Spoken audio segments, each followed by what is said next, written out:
Overview for Mosiah, chapters 1 through 3 in the Book of Mormon, another testament of Jesus Christ. In the previous chapters, Mormon, while abridging the records of the Nephites, introduces us to this King Benjamin, who was a holy man and with many other righteous leaders led his people through wars and contentions, dissensions, and even false prophets and preachers. King Benjamin again established peace in the land, and he teaches his sons and his people, and he passes on his kingdom. In chapter 1, it's mentioned that it was important to King Benjamin that he taught his sons how to read the scriptures and write down their own history and inspirations from God. God's teachings must be written down in order to be preserved and taught to future generations. Otherwise, people will dwindle in unbelief. Of King Benjamin's 3 sons, he chooses Mosiah to be the new king, and it's this son that is given custody of the records and other items passed down since the time of Nephi. King Benjamin asks his son Mosiah to gather all of his people of Zarahemla together at the temple, so that he might proclaim him king and teach them and give them a new name as a blessing because of their faithfulness.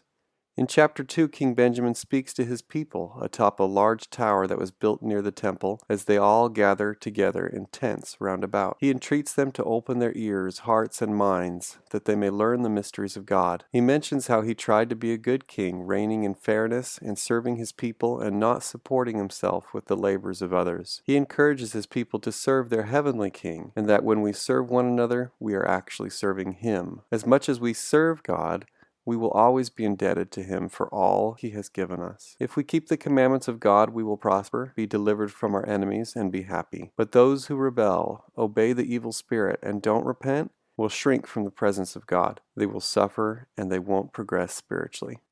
In chapter 3, King Benjamin continues speaking and explains that an angel had told him that Jesus Christ would be born into this world as a human. After performing many miracles, he would atone for the sins of the world and bleed from every pore. Only through Christ and his atonement can mankind be saved as they strive to be humble, obedient, and put off the natural man, and become followers of Christ. The suffering of the unrighteous will be an endless torment and as a lake of fire and brimstone.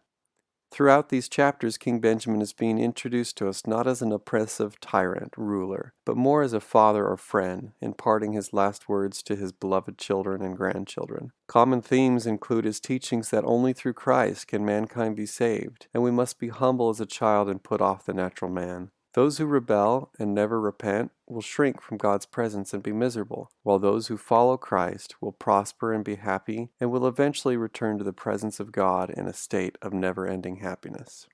And that's Mosiah chapters 1 through 3.